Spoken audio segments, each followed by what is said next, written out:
Chapesa.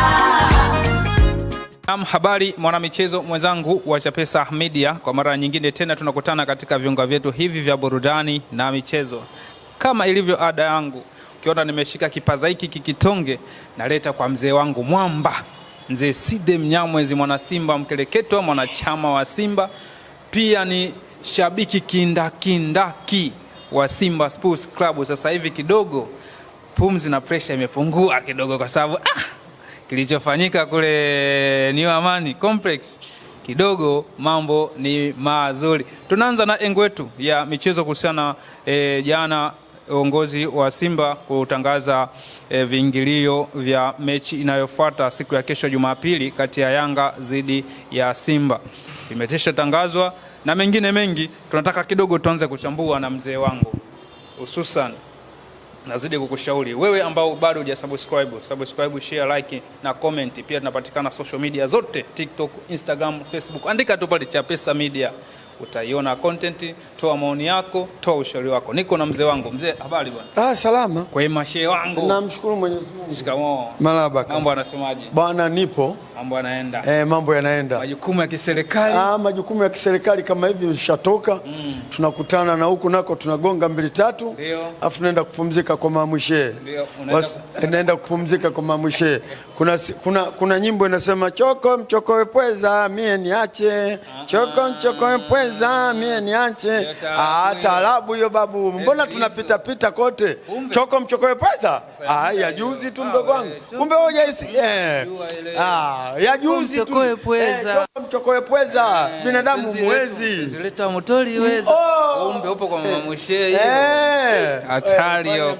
Ndio maana mzee sasa hivi kitambi kinazidi. Kitambi sikitaki. Nikiwa na kitambi napata pressure bwana. Mzee Side bwana, tuanze na hapa. Anaambia. Jana bwana uongozi wa Simba Sports Club ulitangaza viingilio vya mechi inayofuata Simba kati ya Simba dhidi ya Young Africa. Mpaka asubuhi naona mzunguko wa 15,000 umeisha. Umeisha. Wanasema yani watu wanaitamani. Watoto wa mjini wanasema umededi. Mzunguko wa chini wote umededi. Mzunguko umekufa. Hatari. Mwitikio umekuwa mkubwa.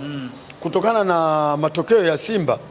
Juzi hapa huko Zanzibar. Watu wameshakuwa na imani na timu yao. Wengine walishaanza kuwa na imani tangu asubuhi. Lakini timu ilikuwa inakata pumzi. Ndio watu tukawa tuna wasiwasi bado. Tukawa tunaendelea kusisitiza. Umenelewa? Sasa hapa leo hata akija refa wa kawaida, hata wamlete huyo jamaa yao fundi kujenga. Fundi kujenga nani? Kitaeleweka tu. Fundi kujenga huyo mjui. Tena fundi matofali, mpanga matofali huko kwao Arusha huko. Babati sijui huko. Lete maneno bwana. Yeye ndio anapanga tofali. Ndio anapanga tofali alafu uje ulete Simba na Yanga. Kwa hiyo unazungumziaje kuitikia huku kwa mashabiki, manake ni yale matokeo. Ni yale matokeo ya kwanza. Tayari anaipa imani. Kila mmoja sasa hivi, na ndio ilikuwa hivyo zamani. Yanga anashinda mechi hii, Simba anakuja anashinda mechi hii. Yanga anashinda mechi ijayo, Yanga anatoa mechi hii nyingine kule, ndio hivyo. Watu wanaitika kulingana na mchezo jinsi unavyokwenda na matokeo yanavyotokea. Lakini sasa hivi kama hizo siku zilizopita hizo, unajua kabisa leo umeenda kufungwa, unaenda kufanya nini? Si bora uende ukalale tu. Ile ulikuwa kienda mzee Said, unajua mimi unajua naenda kufungwa tu. Sasa kama itaenda hivi, hata mimi utaanza kuniona viwanjani. Najua na uhakika hata na mimi naenda kucheka. Hata kaa kila siku unatoka umeinamisha vichwa. Kwa hiyo sasa imani ya timu yenu kwanza, mimi nakwambia hivi, hiyo mechi hiyo kwa mfano Simba kama anashinda, kugombana hakutotokea tena viwanjani. Hata useme nini, watu watasema mwache aongee bwana, lakini mtu anajua ametoka na ushindi. Kwa hiyo sasa mzee Said, tuje hapa. Kipindi kile mlikuwa mnapaza sana sauti kuhusiana na timu yenu, viongozi, na ili toka mmeshinda, kwanza cha kwanza hamasa mjaifanya baada ya kupata kuchukua kombe la bado tunasikilizia huko. Bado mnasikilizia. Kwa mfano tukimfunga makoye Yanga akifungwa hii mfumwa tena kwa mara ya pili, maana Zanzibar kapigwa. Kesho hii kesho tena Yanga kigoli nkwa Filimbia. Wanatoka wapi marefa? Tunisia. Bado mimi bado sijapata taarifa. Sio umesema wanatoka Tunisia. Maelezo Tunisia huko. Acha tena Morocco.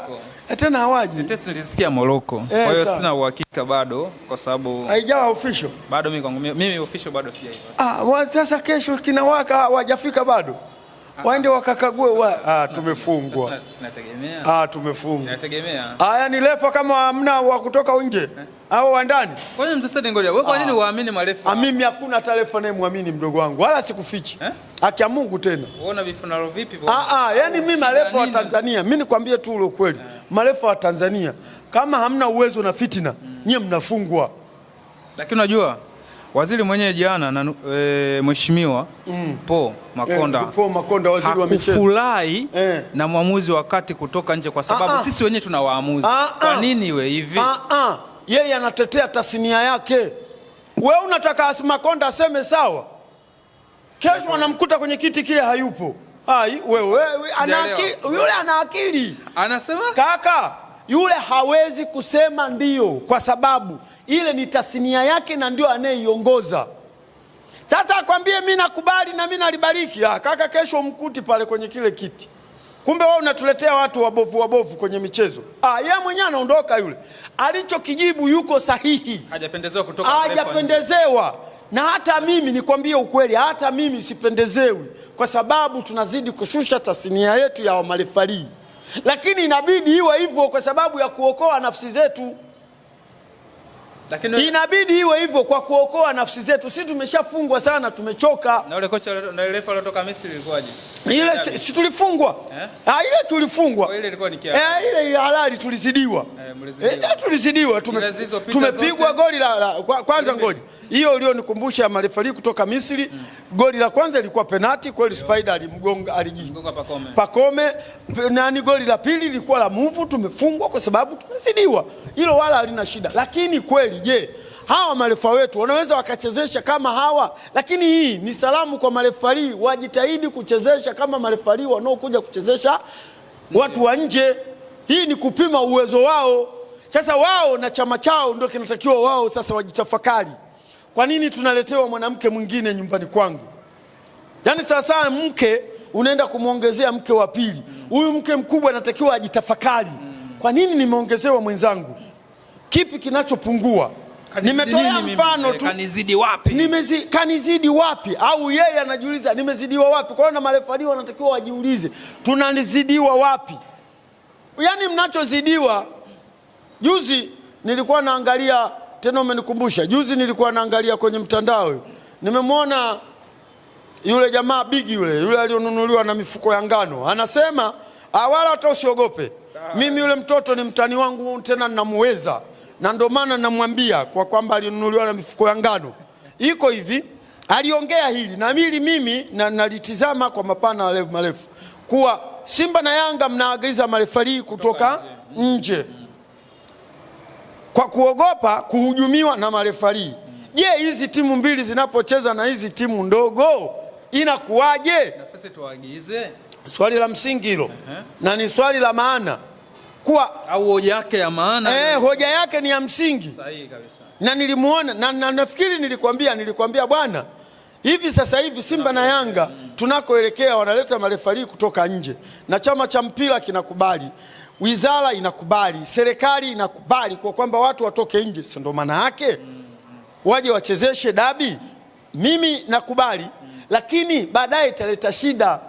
Je, hivi vilabu na vyenyewe vidogo vikija kusema na sisi hatutaki. Nataka marefa na marefa watoke nje. Patakuwa na mpira au patakalika? Itaanza vurugu. Ndio. Kwa hiyo marefari wao wajitizame. Kati ya hizi mechi mbili za Simba na Yanga wajiangalie, kwa sababu nilishawahi kusema Simba na Yanga ndio vioo vya nchi hii. Kokote kule nenda. Na ndio maana watu wanasema mzee Saidi anaongelea timu mbili. Sasa nitamuongelea nani? Azamu. Hata namuongelea Azamu, yeye mwenyewe hayupo kwenye kundi. Na muongeleaje Azamu mimi? Hayupo kwenye kundi, shirikisho sana anacheza. Shirikisho anacheza, anafika wapi? Sawa, tutafute. Ngoja nikwambie. Tutafute. Haya, mwaka huu kaulizwa na nani? Lakini sasa hivi ukimuuliza Yanga, bwana kwa nini umeishia kwenye makundi, anakuambia bwana mimi mwenyewe hata sielewi, viongozi naona wananizingua. Bwana Simba imeishia kwenye mimi hata mimi mwenyewe hawa jamaa siwaelewi. Azamu hizi salamu zinafika kwa wale viongozi wa Yanga na wa Simba. Sasa hizi za viongozi hawa Azamu anawasemea nani? Hawana watu, ndio maana ndio shida inayokuja. Na mtu kimwona kaenda alikuwa na timu yake, sio anakwenda tu. Si unawaona mapenzi hayaishi. Kwa hiyo hivi vilabu viwili, hata hao marefali mnao hao marefali wana mapenzi yao ya Simba na Yanga. Ndicho alichokuwa na kihoji yule bwana mdogo. Mwenezi yule jamaa alikuwa na kihoji, lakini ukikiangalia anaweza kaa na kihoji na kakihoji kwa masiala, lakini ni kitu kizito chenye maono makubwa na chenye maono ya mbali. Je, hawa watu wa chini Simba na Yanga mmewaletea watu hawa waje wawaamue? Hawa wengine watamuliwa na nani wakikutana na Simba na Yanga? Ndio ile tunarudi ananunua, ndio ile tunarudi wanabebwa Simba, wanabebwa Yanga, na wenyewe watarudi kule kule. Kwa hiyo mimi nilikuwa naiomba sana Wizara ya Michezo iliangalie kiundani zaidi, na mnapoliangalia ndani kiuzaidi muangalie na marefari wenyewe shida yao ni nini. Unajua mwaka juzi hao marefari walikuwa wanachezeshwa, wakasema wanaenda kuchezesha kwa mikopo, hawalipwi. Nililisikia hili kutoka TFF, tukasema hii italeta shida. Kama Alajiga anaambiwa anaenda Mwanza kachezeshe mechi kati ya Pamba na labda na Mbeya City. Mbeya City mgeni pale, Alajiga anakwenda pale, nauli ya kwake yeye, nisikilize vizuri, natolea mfano, lakini ndio. Nauli ya kwake yeye, guest anajilipia mwenyewe kwa sababu kule sio kwake. Guest anajilipia mwenyewe, kula ajinunulie mwenyewe. Pamba wanakwenda pale, bwana tuna $5 alafu mfundi tofali. Pamba wanaenda, natolea mfano, sio wameenda, natolea mfano. Huu ni mfano ambao unakuja kugusa katika maslahi ya ligi. Sawa. Haya, wameenda na $5 bana, sisi tuna $5, nataka magoli 2 tu. Kwa hiyo faulu ya huko hapa wewe Alajiga tuko wenyewe hapa, unasemaje? Wamengangania Alajiga tu. Natolea mifano, ndo marefali ambao wenye kioo kikubwa cha mbele. Maana yake mpaka sasa hivi Alajiga anakwenda mpaka kuchezesha mechi nje. Ni kweli. Kwa hiyo lazima nimtolee mfano yeye. Ni kweli. Sijui unanielewa. Na familia ikiharibika ndani ya nyumba, wa kwanza kutolewa mfano sio mama, baba. Lile zee halina akili lile. Kwa Alajiga anabeba yale yote. Alajiga anabeba yote yale. Kwa sababu gani? Alajiga huyu si tunakula 5, yeye ndo alikaa katikati. Kwa yule mchezo kuwa na imani naye Mzee Said.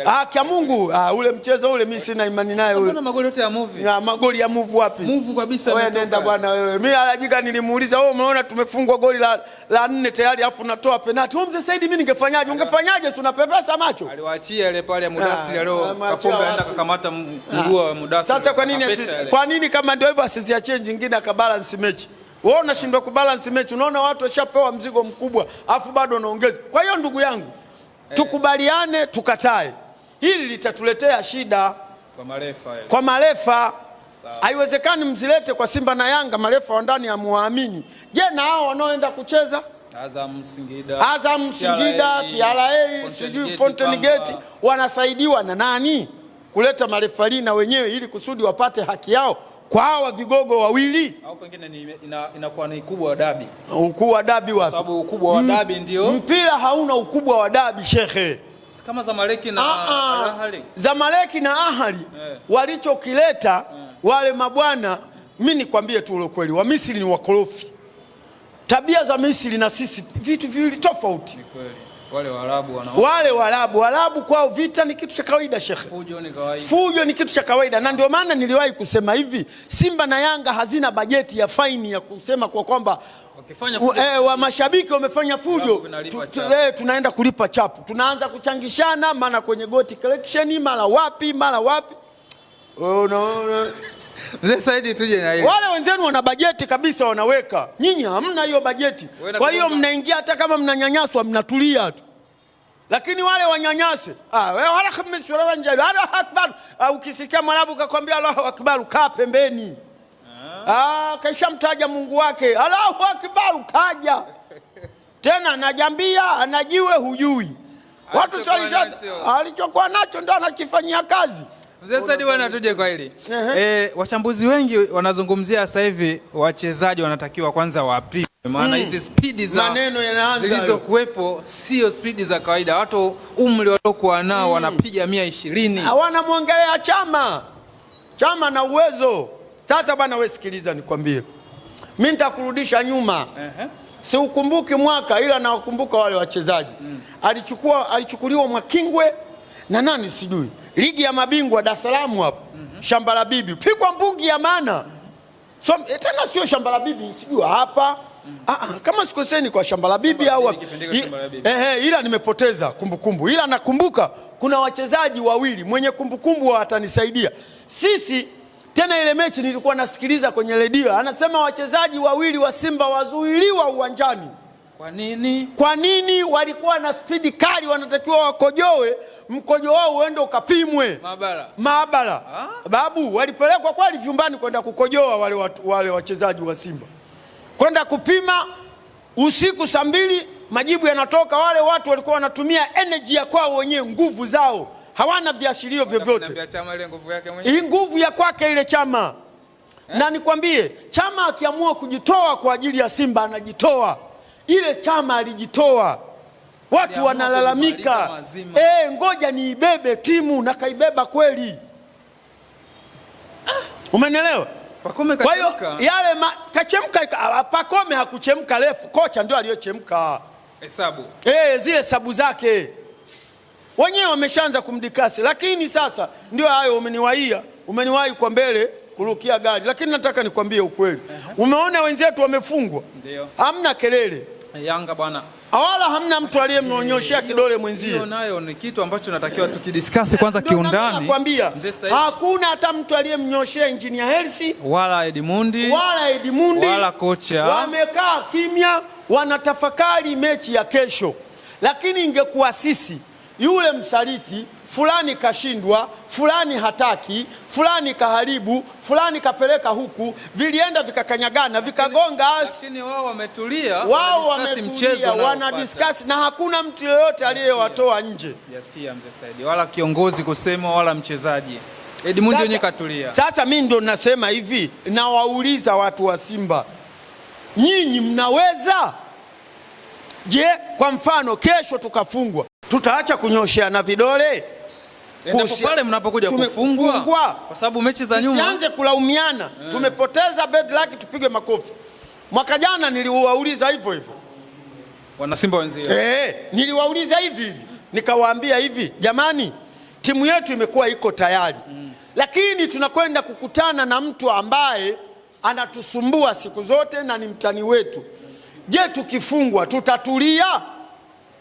Watu waliniona mimi mpumbavu jue, walinishangaa sana, walitukana sana. Huyo sio kabisa. Walitukana sana mitandaoni. Na sasa hivi mashabiki wanaoongoza kwa kutukana ni mashabiki wa Simba. Lazima tuongee ukweli. Yaani wametoka kabisa katika ubora wao. Kwa nini sasa wanakuwa hivi? Ni kwa nini? Ni matokeo ya timu. Hivi ngoja mimi nikuulize, leo shabiki wa Simba ametukana mtandaoni? Hapana, ni furaha tu. Ni nini? Ni furaha pekee. Sasa wanapokosa matokeo ndo shida inapoanzia hapo. Ukiongea jambo lolote unaonekana we mbaya, matusi. Lakini mbona wenzenu wamekosa matokeo juzi na ndio maana yake sasa na mimi ninawauliza leo hii. Kesho tunakwenda kucheza na Yanga. Tukifungwa tusinyosheane vidole. Tutulie kama walivyotulia wenzetu, wala tusimtafute mchawi. Na wala tumefungwa, usiangalie nani aliyesababisha. Kwa sababu tayari na sisi tushawadokoa. Sasa shida iko wapi? Umefanyaje? Tumewashawadokoa na sisi. Kwa hiyo ule mlolongo wa kutaka 10 mfululizo umeshapotea. Umeshaukata waanze moja. Wanaanza moja. Tena wanaanzia pale pale walipotufungia, wanaanza kuhesabu. Kesho, yani kama kesho kipigo wewe wanaanza tena moja. Moja. Wasije wakasema tunaendelea, uongo, wameshtushaharibu. Tushawadokolea hapa, tumewachafulia. Kwa hiyo hapo mnaanza upya. Hapa tunaanza upya. Kama watatufunga na tukiwalalia, sisi tunahesabu ya pili. Waje wakatae. Na sisi tunawaambia tuliwagongeni mara 2. Lakini sasa mfululizo. Ngoja, bado utakuwa unbeaten kwa yeye. Mimi sawa mbiteni. Lakini kupiga mara 6. Na mimi namwambia nimekugonga mara 2. Unapunguza. Mimi namwambia yeye akiniambia mara 6 naambia sina mimi nimekugonga mara 2 mfululizo mshikaji wangu. Sasa sisi tunaenda namna hiyo. Yaani na sisi tunapata sauti ya kuongea. Ndio maana unaona hata viongozi hawajafanya kitu chochote. Nakumbuka mheshimiwa amesema bado timu wanavyoitaka magoli haijafikia. Magoli nisikilize, magoli kalenga kule. Yupo juu. Magoli kalenga kule. Magoli hajalenga kusema kwa kwamba timu tunaitaka. Magoli anachokitaka ni kwenda kule kuchukua ubingwa. Na mnamshukuru Magoli. Sasa hivi anajibu kwa maneno yangu Kisengele nyuma. Niliwahi kuambia hivi. Kisengele nyuma. Niliwahi kuambia hivi. Simba inapata matokeo, kwa nini tunashindwa kuchukua ubingwa? Ndio majibu haya anayajibu sasa hivi. Ndio maana nasema bado timu wanayoitaka haijafikia, wanaendelea. Na ndio yale niliyokuwa nayaongea mimi, hii timu. Sasa kwa kuwa kaongea Magoli anaonekana ni mtu mwenye akili. Kaongea Mzee Saidi hana akili. Na mimi niliwaambia hivi, timu bado haijanikuna, haijanishawishi kwenda kuiongelea. Sasa hivi hata nikiongea mtu wa Yanga akisimama hapa, bwana tumeshakufunga mara 6, mimi nimekugonga mara 1. Unaona inavyokuja hiyo? Ina raha au haina raha? Ina raha yake. Sasa nikimgonga na kesho hapa naambia wewe subutu yako jaribu uone. Na kesho namgonga kweli? Sasa inajulikana hapo unaanza kuchomeka maneno mtoto wewe. Baba. Ngoja kwanza. Sasa tayari. Unasemaje? Kesho namgonga tena. Maana pande zote mbili mpo shwari. Hata mwenye yani hakuna maneno, kila mmoja. Yanga wanatuogopa. Ya Mungu nasema mbele ya Mungu. Yanga wanatuogopa vibaya mno. Ngoja kwanza. Yaani wale. Ngoja subiri. Twende mdogo. Yanga anafanyaje? Wanatuogopa sasa hivi. Wao mbona wanaongea? Moto tuliowapelekea sio kawaida babu. Mimi niliwaambia timu ikishakuwa tayari, mimi mwenyewe salamu zangu nitazileta tu. Yaani mimi nakwambia nilikwambia nyuma ya Simba wametulia kasoro tu golini kuna koti. Ile ndio linalonitia wasiwasi mimi. Huko. Wewe maana kama sasa hivi nataka kuanza. Manake babu, labda tumuombe yule mzungu yule mleno yule aharibu kama alivyoharibu Zanzibar. Lakini babu kuna yale madude yale matatu yale babu yakikukosa yale dakika 90. Yaani mshukuru Mungu. Watu wewe unakamatwa. Wewe mwenyewe msemaji wa Simba siku ile ulikuwa unamuona anakangawajila kila wakati akikanyaga anashika kifua haelewi. Yeye muhusu bwana, alafu yule alienda kwa mganga akaambiwa kuna goli moja. Ndio maana mpira ulikuwa ukienda kule, anakamata kifua anajua mganga kanidanganya mbona goli alipatikana. Ukiokolewa unamwona anashusha pumzi. Kaambia na bado. Mnavyoona nyinyi huko mnavyoumia basi ndio tulikuwa tunaumia sisi. Na ndio maana tulikuwa tunaongea maneno ambayo makali na maumivu babu we acha. Yeye yule kaonesha maumivu yale. Sasa alikuwa na maneno ya nyodo. Ilifikia na yeye sehemu sasa akajua kuna watu wanaumia. Sasa sijui aliambiwa na mganga bwana mna goli moja. Kila mpira ukienda akikamata Pakome. Azam chwa kwa mjomba. Muhamasishaji. Hapo unajua kawakusanya Kapombe nyuma sijui nani wanampelekea msemaji wa Simba. Sasa msemaji wa Simba huku kuruka anataka kujikanyaga anashindwa kwenda juu hawezi kabaki kashikilia kifua tu. Wao unapiga kifua cha nini? Zoa anawakusanya. Anafanya safari. Sasa hiyo mimi ndo bado na wasiwasi nayo kule. Kesho hiyo. Lakini kesho naye Oula anarudi. Yule naye alipigwa scratch yule, alifunga scratch mwenyewe. Nikaona kakamata mguu nyuma. Alifunga scratch nani? Si yule mtoto yule alifunga scratch yule wa Simba mnamuita nani sijui. Huyo Oula. Oula hii. Sasa ukikamata msuli si ndo scratch hiyo. Kwa hiyo jana ile ilikuwa wameelewana Kwasi. Sasa wewe mpaka wamemtoa Kwasi. Kwasi alikuwa anakimbia utege ule mpaka unabadilika. Unaweza kusema wewe unalijua belenge. Kibelenge kile cha kuendesha kile. Sio kibelenge cha railway, kibelenge gurudumu lile. Hujacheza hiyo michezo wewe. Kibelenge ndo. Hujacheza hiyo michezo. Nyinyi mmezaliwa juzi hapa. Kibelenge unachukua ringi ile shanga ile ya gurudumu ile. Unachukua na kibatu unatengeneza kinakaa namna hiyo alafu unagonga namna. Basi mjomba unaweza ukafika hata Ubungo. Ana hataki. Sasa kwa umepandia au unaendesha kwa mkono? Unaendesha kwa mkono unakimbia. Yaani kile wewe ndio inakupa safari. Yaani ndio inakusupport. Wewe ndio moto. Yaani mimi nilikuwa natoka kijijini naenda mjini faster tu nimefika. Kali na marembo bibi. Speed inatoka kwenye miguu. Speed inatoka kwenye miguu. Mkono. Huku mkono ndio steering. Alafu huku unaunguruma jiji. Wewe unafanya mchezo nini wewe? Nyie maisha haya hamjayapitia nyie. Utaelewa wapi? Ile ndio tulikuwa naita kiberenge. Na ile wewe mtoto usipokuwa nayo ile, wewe sio mjanja. Ile ya baskeli ya huko. Au lingi la baskeli ile. Unachukua lingi la baskeli katikati si lina mwanya hivi. Unachukua ile unaweka kijiti hapo. Kile kijiti unaweza ukatafuta ukafunga sio na mpira. Unafunga bati. Bati kwa bati sinapiga kelele. Wanakukuta umeshafika mjini. Kwa kipindi kulikuwa hata usafiri wewe utaki. Usafiri unataka nini? Unao kiberenge unaondoka nacho. Bibi alikuwa ananiambia bwana sukari imeisha sijui unatakiwa uende mjini, naambia sawa unapewa sukari. Na wakati ule ukikutwa na sukari kilo moja, kizidi kilo moja unakamatwa. Kwa nini? Wewe shauri yako, tuachane nawe mambo ya serikali hapo. Zamani wewe sio mchezo, unaenda ovyo.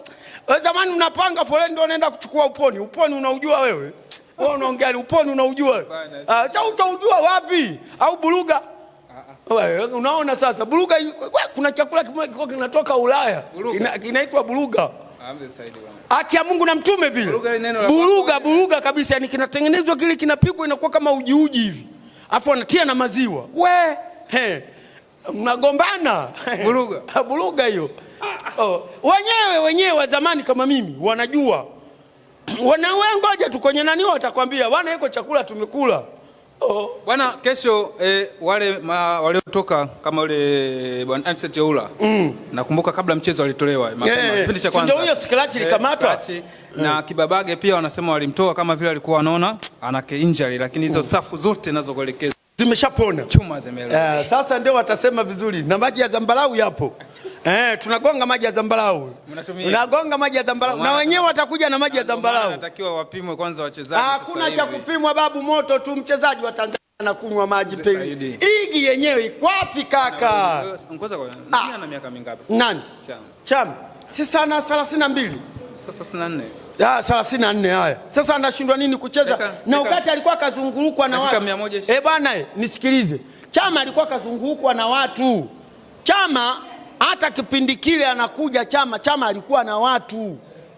Sasa hivi Kagoma tunaona alikaba mpaka katoka nje kaumia.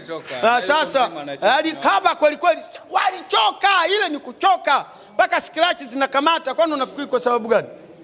Na ndio maana upande wa huko akasema na mimi niongeze nguvu vijana, kumbe anaenda kuharibu. Yule mwenyewe tu. Waleno ndio ufundishaji wao. Waleno mwangalie yule nani yule alikuwa anafundisha Chelsea. Nani anaitwa Mourinho akishashinda goli zake 2-3 anapaki basi anaanza kutoa washambuliaji wote. Ndio walivyo Waleno. Anaweka viungo wakabaji wa kuchelewesha. Sasa ukikutana na timu yenye kutembea yenye kukimbia wanakuja watakutia shida tu. Ndio kama vile shida ile pale, si tumepata goli, tumepata pa kuongelea. Bwana tutabiri mechi ya kesho. Hata kidogo.